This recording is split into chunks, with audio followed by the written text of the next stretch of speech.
con la doctora Ana Tribú en el debut de su columna de salud de este 2019, Ana, ¿eh?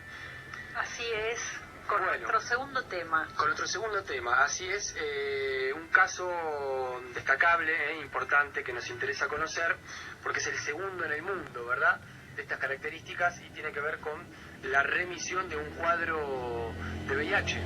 Así es, me preguntaban recién fuera del aire, ¿remisiones cura? En cierta forma sí, pero remisión es cuando somos más cautelosos. Es decir, en este caso el virus no está más presente en esta persona desde 2017, no se está reproduciendo en ningún sector del cuerpo que nosotros consideramos reservorios del VIH. Es decir, a efectos prácticos, hoy por hoy esta persona está curada, pero como no conocemos tanto la enfermedad, podría suceder que en algún momento el virus volviera a reproducirse. Hoy por hoy está en remisión, curado por el momento. ¿Y cómo ocurrió esto? ¿Con el tratamiento habitual de retrovirales y este tipo de medicamentos o de alguna otra manera? No, esto fue como algo un poco inesperado.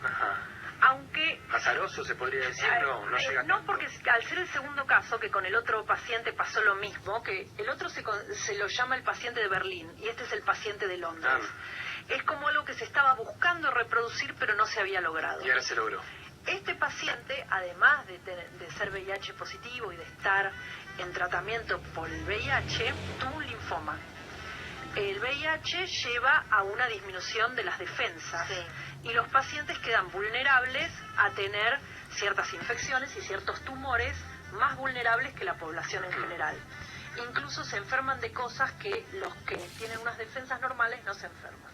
Este paciente tenía un linfoma y como tratamiento de su linfoma le hicieron un trasplante de médula ósea.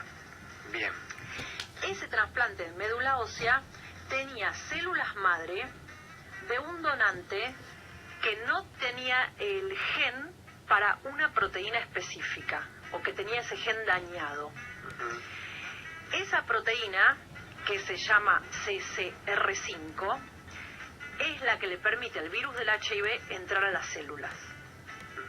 Si el virus no entra a las células, no se puede reproducir, porque el virus solo se reproduce adentro de una célula humana. Claro. Entonces, cuando le trasplantaron estas células, que se las trasplantaron por el linfoma, no como tratamiento del VIH, con el gen ese alterado, entonces, de alguna manera le transmitieron resistencia al VIH.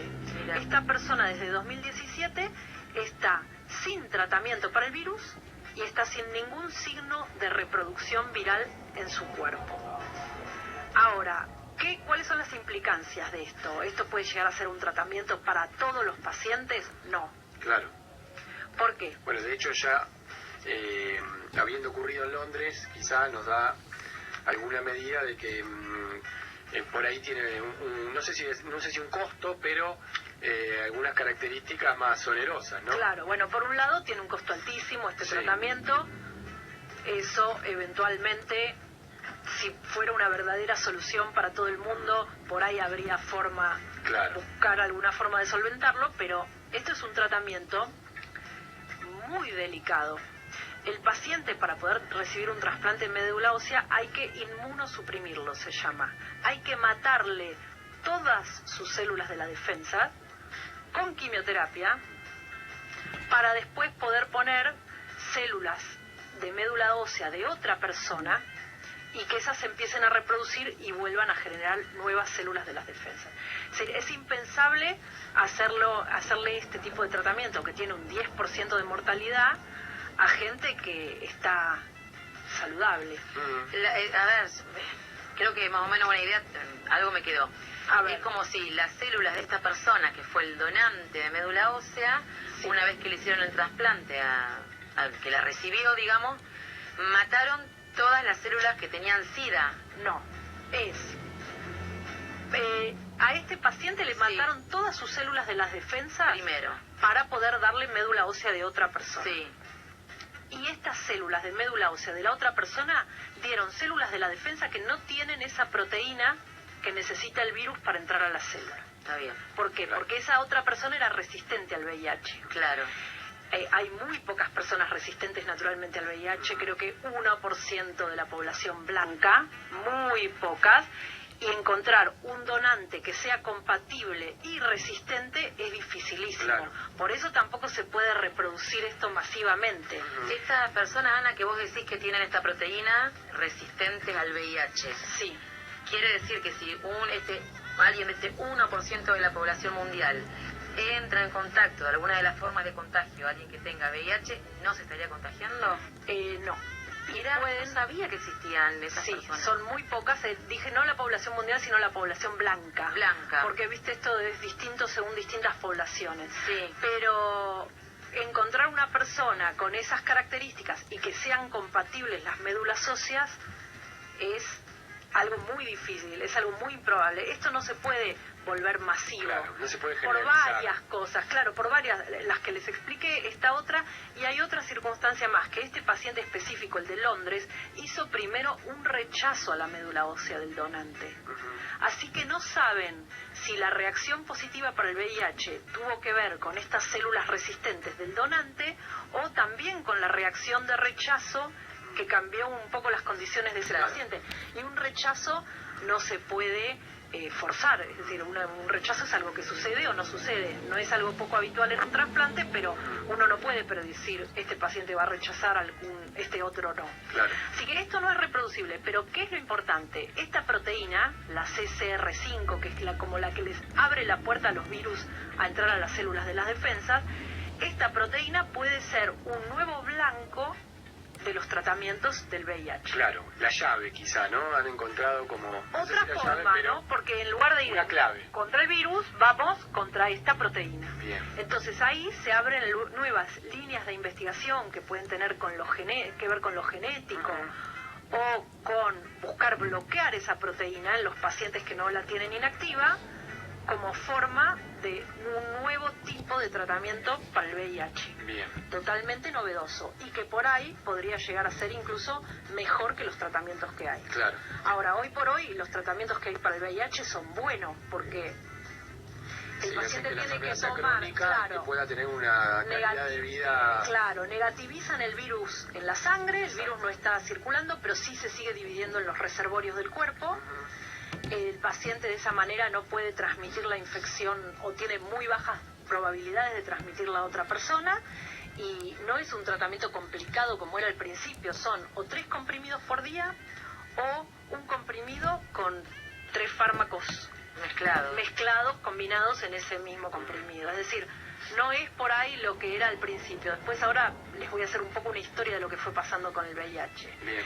Y no tiene ningún efecto adverso tan grave como lo que estamos hablando de un trasplante de médula ósea, ¿no? Claro. Es decir, ahora hay una solución mejor por ahora que no cura, pero que vuelve la enfermedad crónica y que no pone al paciente en un riesgo enorme como sería un trasplante de médula ósea. Digamos que hay que seguir trabajando todavía con lo otro, es muy prematuro. Es digamos, prematuro, pero es prometedor que estos Claro. dos pacientes con el mismo mecanismo se curaron, podemos decir entre comillas, Sí. remitieron. Bien.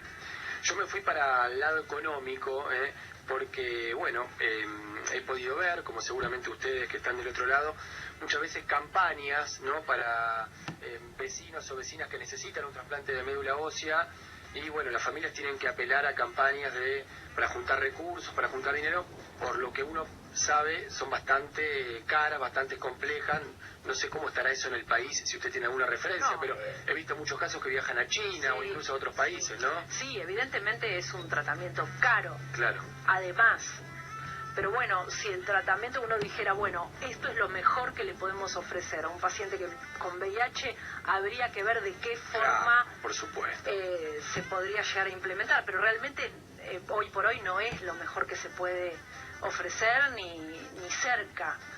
Pero sí este nuevo dato de trabajar sobre esa proteína en tratamientos a futuro, y eso sí, capaz que se puede generar un tratamiento barato, accesible para todo el mundo, no tan peligroso, que actúe sobre esa proteína y que Claro. traiga mayor cantidad de casos de Hay que seguir la remisión. pista, hay que seguir la pista. Bien. Ahora, vamos a ver cómo viene el tema de evolucionando en tiempos el VIH. Sí. La primera vez que se describió una enfermedad que después terminó siendo el SIDA fue en 1981. En 1983 se identificó el virus en el Instituto Pasteur en París. Pasaron 13 años para que hubiera un buen tratamiento que volvió a la enfermedad crónica. Recién en 1996. Antes de eso, el VIH, tener un diagnóstico de VIH era un diagnóstico de muerte. Recuerdo que uno de los primeros fue el gran jugador de básquet Magic Johnson, allá por fines de los 90, por lo menos, que yo recuerdo, fue el primer caso conocido de un paciente que, entre comillas, se había curado o se había logrado estabilizar. Fue un caso muy conocido porque, bueno, era una gran estrella del deporte estadounidense, se había tenido que retirar, si no recuerdo mal, momentáneamente, y bueno, después trascendió que estaba bien de salud. Así es, eso fue como una gran revolución. Un poquitito antes, en 1987, apareció el primer medicamento que era el AZT, y ese sirvió para disminuir la transmisión de madre a hijo en el embarazo y en el parto. Claro, pero antes de que del 96, creo que dijiste, era como que una persona que tenía SIDA sabía que se iba a morir. VIH positivo, ni siquiera SIDA, porque SIDA es como el último estadio cuando ya las defensas no funcionan. Pero VIH positivo es que esa persona iba a evolucionar en más o menos tiempo a SIDA e iba a morir. Incluso se diagnosticaban mucho ya en la última etapa de SIDA, porque tampoco se conocía tanto en la enfermedad. Una época que nosotros recordamos personalmente, ¿no? Exacto. Bueno. Yo estaba en la residencia y hice una rotación por el Hospital Ramos Mejía, donde había un servicio de VIH, y ahí en el 96 fue el momento en que empezaron a tener estos fármacos disponibles y empezó a cambiar el futuro de los pacientes, porque pacientes que tenían sentencia de muerte pasaron a ser enfermos crónicos. Y eso que en ese momento por ahí tenían que tomar 18 comprimidos por día, era una locura el tratamiento. Mucho, ¿no? Y ahora eso todo fue avanzando, pero fíjense que llevó 13 años desarrollar un tratamiento que volviera a la enfermedad crónica, y recién en 2012, es decir, que decimos del 82 más o menos a 2012, estamos hablando de 30 años desde que se describió la enfermedad, 30 años hasta que hubo el primer caso de remisión. 2012, el paciente de Berlín. 7 años después, la segunda remisión, el paciente de Londres. Son tiempos, no sé cómo decir, largos si uno los piensa en función de la vida de una persona. Pero si lo piensa en función de la historia, en función de la historia y de lo que fue avanzando la ciencia, también es como un ejemplo de enfermedad donde se pudo detectar una causa y poniendo dinero y recursos a la investigación, se pudo dar un vuelco en relativamente poco tiempo a lo que era antes el conocimiento. Y si lo pensamos científico en perspectiva histórica, otras enfermedades han llevado siglos quizá, ¿no? Está bien, ¿no? Exacto. Tuvimos que esperar a que hubiera un despegue tecnológico, científico, a que avanzara la química, la medicina, en fin. Incluso hoy, como no han tenido esa preponderancia, es decir, creo que esta enfermedad le ayudó mucho como lo drástico que afectaba a gente joven, gente joven se moría, que murieron varios famosos, como Freddie Mercury. Y entonces se puso mucho dinero en esta aquí en nuestro país, Federico Moura, el cantante de Virus. También. Miguel Abuelo. Miguel Abuelo, también, claro. Y después, otras enfermedades, por ejemplo, que no tienen esta prensa, como el Chagas, bueno, nunca han recibido la cantidad de recursos que sí ha recibido el VIH. Pero bueno, por suerte han llegado a ciertas enfermedades los recursos. Mira, a propósito de esto que vos decís, que yo no quería nombrarlo a Freddie Mercury porque siempre me cargan porque lo vivo nombrando, ¿no? Pero hace menos de un mes, Brian May, el guitarrista de Queen, dijo lo que vos estás diciendo, dijo que cuando a Freddie Mercury le diagnosticaron SIDA no había ningún tratamiento, o sea, le dijeron, te podemos calmar un poco los dolores que vayas teniendo, pero te vas a morir, y él dice que si hubiera sido que le diagnosticaron SIDA después del 96, hoy estaría con nosotros. Estaría cantando, totalmente. Seguro. Totalmente, pero bueno, justamente alrededor de la muerte de Freddie Mercury, un antes y un después, fue porque él dejó mucho dinero también para la investigación. Exacto. Entonces, bueno, creo que dentro de lo que es la agenda de la investigación y de la medicina, hay enfermedades que tienen más prensa y que bueno, de alguna manera se favorecen de esto y está muy bien. El tema es que quedan algunas enfermedades más descuidadas, que eso no está tan bueno. Sí, y si me permite agregar un matiz, algo que comentamos el año pasado en alguna ocasión, es que el hecho de que la enfermedad se haya hecho crónica ha provocado también que muchas veces los jóvenes no utilicen preservativo, no se cuiden, ¿no? Ha habido también los jóvenes y no tan jóvenes también, ¿no? Porque también... Sí, parece que estoy estigmatizando a veces a los jóvenes, es más difícil en las personas un poco mayores porque no tienen quizás el hábito de usar preservativo. Está bien, pero nosotros somos la generación que creció con el miedo al HIV, vamos a decirlo así. Claro. Y ahora los jóvenes, bueno, por ahí no pasa nada. Los que crecieron antes que nosotros también, que no tuvieron tanto el hábito de jóvenes. Más allá de los embarazos no deseados, digo, de prevenir embarazos. Eso es lo que iba a decir como cierre de este tema, ¿no? Porque es bárbaro que haya tratamientos cada vez mejores y ojalá que haya una cura, pero la forma de prevenir la transmisión es con el preservativo, que es simple, sencillo, barato y que se usa en menos del 50% de las relaciones sexuales según estimaciones. Claro, es difícil de saber. Mucho el uso de Exacto. Entonces, bueno, siempre primero la prevención y segundo pensar en que, bueno, que el que sí tiene el virus pueda tener una solución a su problema también, por supuesto. Pero el preservativo es fundamental. Bien. Si se usara un preservativo en 100% de los casos, aunque por ahí es medio idealista pensar que eso pudiera llegar a suceder, pero en un 90%, entonces mucha menos gente necesitaría estos tratamientos.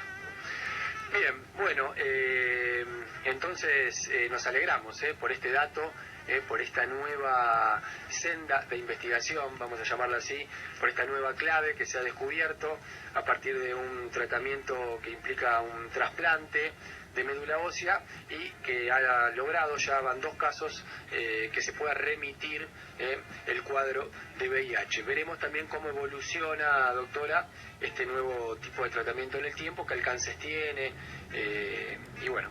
Sí, que probablemente en los próximos 5 o 10 años esto llegue a tener alguna implicancia que pueda beneficiar a muchísima cantidad de pacientes, no solo 2 casos en 10 años, ¿no? Y como usted dijo, que se invierta en la investigación en todas las enfermedades. Así es. Algún día vamos a traer también otras enfermedades. Primero, la vida está primero, o sea, acá los recursos siempre nunca van a ser muchos, ¿no?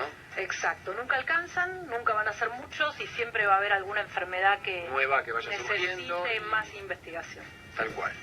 Bueno, 11:54, tenemos que cerrar la columna de salud de la doctora Ana Trigú, así que la despedimos con un saludo y con un agradecimiento, doctora. Bueno, gracias a ustedes, nos vemos el lunes que viene. Gracias, Ana, te extrañábamos.